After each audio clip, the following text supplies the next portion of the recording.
Vizag steel ప్లాంట్కి ఏమో సంవత్సరం ఉద్యోగులు తగ్గిస్తూ వస్తున్నారు. గతంలో 32,000గా ఉండే ఉద్యోగాల సంఖ్య ఇప్పుడు దాదాపు 20,000కి పడిపోయినట్టుగా తెలుస్తుంది.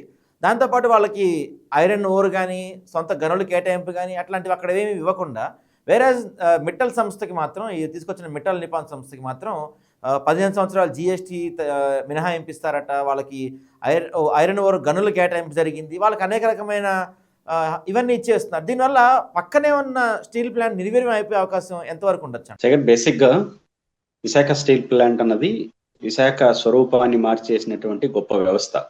నవరత్న స్టేటస్ కలిగినటువంటి దేశంలో ప్రతిష్టాత్మకమైన సంస్థ. ఆ సంస్థ ఈరోజు క్రైసిస్ లో ఉంది. క్రైసిస్ లో ఉంది అనేదానికన్నా క్రైసిస్ లోకి నెట్టారు.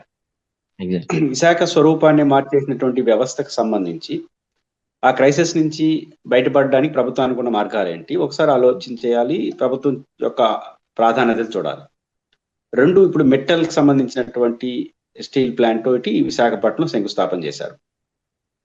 మెటల్ రావడానికి తప్పేం లేదు. మెటల్ యొక్క సంస్థకి ప్రభుత్వం ప్రోత్సాహాలు ఇచ్చి ఆ సంస్థ వస్తే విశాఖ అభివృద్ధికి ఉపయోగపడుతుంది, రాష్ట్రానికి ఉపయోగపడుతుంది అనుకుంటే కూడా అభ్యంతరం లేదు.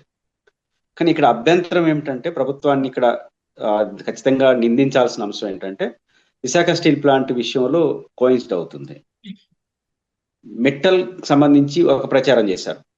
దాదాపు ఈ ప్రభుత్వం వచ్చింది కాబట్టి అది వచ్చింది, గతంలో జగన్మోహన్ రెడ్డి గారు తరిమేసేవాడు, ఇట్లాంటిది ఒక చర్చ చేశారు. నిజానికి 2022 గోవాలో జరిగినటువంటి సమ్మిట్ లో మిట్టల్ చైర్మన్ ఎవరైతే ఉన్నారో ఆదిత్య మిట్టల్ గారు ఆనాటి ముఖ్యమంత్రి వైఎస్ జగన్మోహన్ రెడ్డి గారితో ఆంధ్రప్రదేశ్ ముఖ్యమంత్రి ఎంఓ కుదుర్చుకున్నారు. 1000 crores ఎంతో ఎక్స్టెండెడ్ విశాఖపట్నంలో స్టీల్ ప్లాంట్ నిర్మాణానికి సిద్ధమని ఎంఓ కుదుర్చుకున్నారు. ఈ విషయం జగన్ గారు, వైసీపీ, తెలుగుదేశం కాకుండా ఆదిత్య మిట్టల్ గారు తన ఎక్స్ లో స్పందించాడు. ఇప్పటికీ ఆ పోస్ట్ ఉంది. 22 గోవాలో honourable chief minister YS Jaganmohan రెడ్డితో ఒప్పందం కూర్చున్నట్టు మిట్టల్ గారు తన ఎక్స్ లో స్పందించారు. కాబట్టి 22లోనే ఇది బీజం పడింది. కాబట్టి ఆ ప్రభుత్వానికి ఉన్న క్రెడిట్ ఆ ప్రభుత్వానికి ఉంటుంది, ఈ ప్రభుత్వానికి ఉన్న క్రెడిట్ ఈ ప్రభుత్వానికి ఉంటుంది. రెండో అంశం, ఈరోజు విశాఖ స్టీల్ ప్లాంట్ డిమాండ్ ఏంటి? సొంత ఐరన్ గనులు ఇమ్మని చెప్పి అడుగుతుంది. అది government of India, quasi government, ప్రభుత్వ రంగ సంస్థ. కేంద్ర ప్రభుత్వం ఏం చేస్తోంది? వాణిజ్య స్వభావంగా అయినటువంటి ఏ సమస్యను ప్రభుత్వ రంగంలో పెట్టుకోదలుచుకోలేదు. ప్రైవేట్ కింద ఒక పాలసీ డెసిషన్ తీసుకుని మొత్తాన్ని అమ్మకాన్ని పెట్టారు. దానికి నమ్మకానికి కాజ్ ఏం చూపిస్తున్నారు? నష్టాల్లో ఉందని చూపిస్తున్నారు. నష్టాల్లో చాలా కారణాలు, అతి ముఖ్యమైన కారణం సొంత గనులు ఎందుకు లేకపోతే వచ్చే నష్టం ఏంటంటే, సొంత గనులు ఉంటే ప్రొడక్షన్ కాస్ట్ తగ్గుతుంది. ఇప్పుడు వాళ్ళు వేరే చోట గనులు తీసుకొచ్చి దాన్ని కరిగించి స్టీల్ తయారు చేస్తే అయ్యే ఖర్చు కన్నా సొంత గనులు ఉంటే దానికి అయ్యే ఖర్చు, ఉత్పత్తి ఖర్చు తగ్గుతుంది. ఉత్పత్తి ఖర్చు తగ్గితే ఏమవుతుంది? అమ్మేటప్పుడు సేల్ మార్కెట్ లో ఇతర కంపెనీలతో పోటీపడి ధర నిర్ణయిస్తారు. ఇప్పుడు విశాఖపట్నంలో చూడండి, మిట్టల్కి సొంత గనులు ఇస్తున్నారు, విశాఖ స్టీల్ ప్లాంట్ కి వాళ్ళు కొనుక్కొచ్చుకోవాలి బయట నుంచి. ఇప్పుడు మిట్టల్ కి, విశాఖ స్టీల్ ప్లాంట్ కి ఈ స్టీల్ అమ్మకాలు వచ్చినప్పుడు ఉత్పత్తి కాస్ట్ తక్కువ ఉన్నటువంటి మిట్టల్ స్టీల్ తక్కువ రేటుకి అమ్ముతాడు దీంతో పోల్చుకుంటే. అప్పుడు దేని అంటే ఉత్పత్తి అయిన స్టీలు కొనుగోలు అవుతుంది. కొనుగోలు అయితే మార్కెటింగ్ ఉంటేనే కదా. అంటే ఒకే విశాఖపట్నంలో ఇంత వైరాజ్యం ఉంటే గవర్నమెంట్ ఇన్స్టిట్యూట్ ఎట్లా బయటపడుతుంది? అసలు మేము విశాఖ స్టీల్ ప్లాంట్ కి ఐరన్ ఓర్ ఇవ్వడానికి ఏం అభ్యంతరం తెలియదు. ప్రభుత్వ రంగ సంస్థకి ఐరన్ ఓర్ ఎవరు, ప్రైవేట్ సంస్థ ఇంకా పెట్టలేదు. అది ఇప్పుడే స్టార్ట్ అవుతుంది. అదేం సృష్టిస్తుందో ఏమవుతుందో తర్వాత విషయం. కాబట్టి ఇది ఖచ్చితంగా విశాఖ స్టీల్ ప్లాంట్ ని నిర్వీర్యం చేసే ప్రయత్నం జరుగుతుంది. ఇక్కడ పాయింట్ ఏంటంటే, కొత్తగా విశాఖకి మెట్టలు వచ్చారు, వెల్కమ్ చెప్తాం. ఎప్పుడు ఉన్న స్టీల్ ప్లాంట్ ని కాపాడుకుంటూనే రెండో స్టీల్ ప్లాంట్ వస్తే ఈ రాష్ట్రానికి అదనపు ఆదాయం అవుతుంది, అదనపు అవకాశం అవుతుంది. నువ్వు ఉన్న పెద్ద వ్యవస్థను క్లోజ్ చేసి పడేసి నేను కొత్తగా ఒకటి తీసుకొస్తానంటే కొత్తగా సాధించింది ఏంటి? ఇప్పుడు ఇక్కడ 20-30 వేలు ఉంటారు, వాళ్ళు క్లోజ్ చేసాడు పడేసి వాళ్ళకి 10,000 ఉద్యోగాలు ఇచ్చారు అనుకోండి, ఏం సాధించినట్టు మొత్తానికి? కాబట్టి బేసిక్ గా నీ సొంత సంస్థని కాపాడుకుంటూ అదనపుగా వచ్చే అవకాశాన్ని ఉంచుకోవాలి. కానీ ఓపెన్ గా ప్రభుత్వ రంగ సంస్థకు మేము ఇవ్వము, వాళ్ళకి ఇస్తాము అని చెప్పాను. ఇదే ఇష్యూలో జగన్మోహన్ రెడ్డి గారు ఇదే విశాఖపట్నం వేదికగా ప్రధానమంత్రి గారి సమక్షంలో ఆ రోజు చెప్పిన మాట ఏంటి? విశాఖ స్టీల్ ప్లాంట్ ప్రైవేటీకరణ ఆపండి, ప్రత్యేక హోదా, పోలవరం ఓపెన్ గా అడిగారు. ఇదే విశాఖలో చంద్రబాబు నాయుడు గారు అదే ప్రధానమంత్రి నరేంద్ర మోడీ గారిని విశాఖ స్టీల్ ప్లాంట్ ఊసి ఎత్తల మెట్టలకు గనులు కావాలని అడిగారు. ఇంకా రాని ఆ సమావేశం జరిగి ఇప్పుడు 1 year అవుతుంది. శంకుస్థాపన కూడా చేయని మిట్టలకి సొంత గనులు ఇస్తారు. 10 సంవత్సరాల చరిత్ర విశాఖ రూపురేఖలు మార్చినటువంటి ఎస్టాబ్లిష్డ్ ఆర్గనైజేషన్ కి సొంత గనులు ఏమనంటారు? ఇదేం లాజిక్ అర్థం కాదు. కాబట్టి ప్రభుత్వం చాలా పొరపాటు చేస్తుంది. మీరైతే అదనంగా తీసుకొచ్చామంటున్నారో ఆ అదనం తీసుకొచ్చిందని అదనపు ప్రయోజనాలు కల్పించినప్పుడు మీరు అదనంగా ఏం తీసుకొచ్చినట్టు అవుతారు. రెండో పాయింట్ ఏంటంటే, మేము రాయలసీమ వాళ్ళుగా బైఫర్కేషన్ యాక్ట్ ప్రకారం కడపలో ఉక్కు పెట్టాలి, విశాఖ ఉక్కు స్టీల్ ప్లాంట్ పెట్టాలి. అది కేంద్ర ప్రభుత్వం మోసం చేసింది.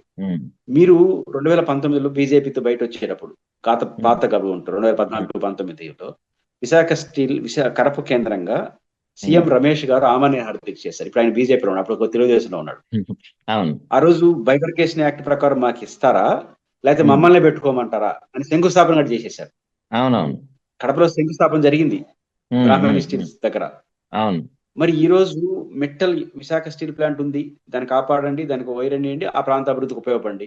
అదనంగా ఇంకొక స్టీల్ ప్లాంట్ వస్తే దాన్ని ఎక్కడ కడపలో పెట్టచ్చు కదా, పెట్టాలి కదా. మోసం చేశారు కదా అందరూ కలిసి, కేంద్ర రాష్ట్ర ప్రభుత్వం. పైపించి మీరు శంకుస్థాపన కూడా చేసినారు. ఇప్పుడు ఆ ప్రైవేట్ కంపెనీ ఇక్కడ తీసుకొచ్చి పెట్టండి. కాబట్టి ఇప్పుడు స్టీల్ ప్లాంట్ లేనా 2 పెడతారు ఒక ఊర్లో, అదే ఇంకో ప్రాంతంలో పెట్టచ్చు కదా. అంటే అర్థం ఏంటంటే 2 ఉండదు. అంటే విశాఖ స్టీల్ ప్లాంట్ ని ముగించేస్తారు, ముగించేసి ఒకటే ఉంటుంది విశాఖ స్టీల్ ప్లాంట్. కాబట్టి ఇది చాలా అన్యాయం.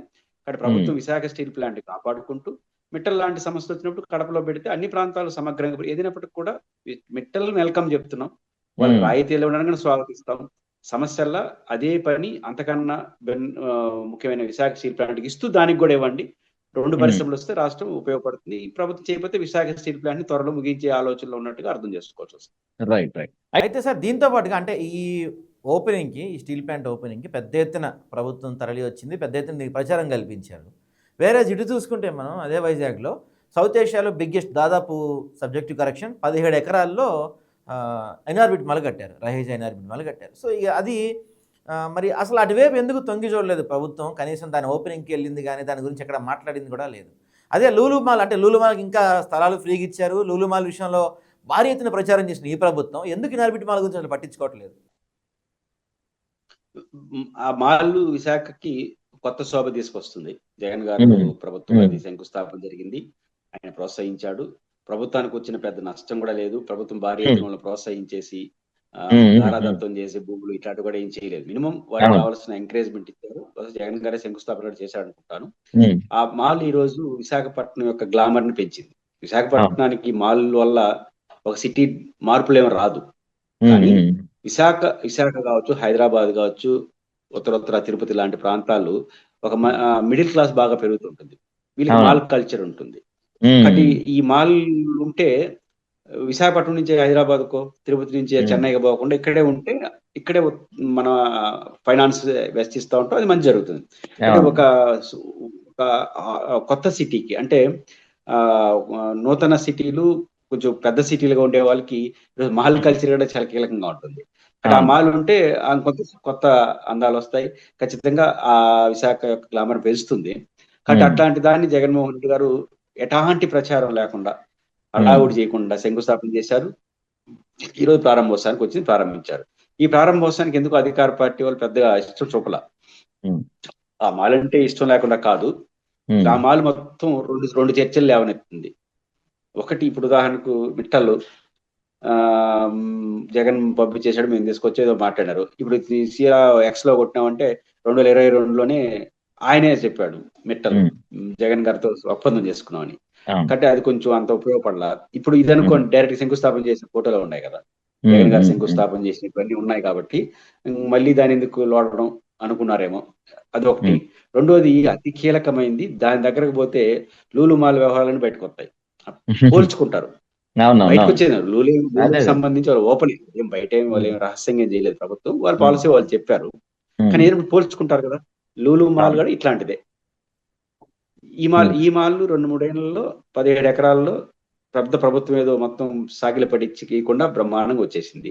మరి అట్లా లూలు మాల్ కట్టుకోవచ్చు కదా అని ఎవరైనా అంటారు. ఈ పోలికి ఎందుకు రావాలి? కాబట్టి వాళ్ళు ఏదో చేసుకుంటారు. జగన్ గారు తెచ్చారా, మేము తెచ్చినామా, మరి లూలు మాల్కి ఆయన ఆయన చాలా సింపుల్ గా 17 ఎకరాల్లో మాల్ని తీసుకొచ్చేయగలిగింది.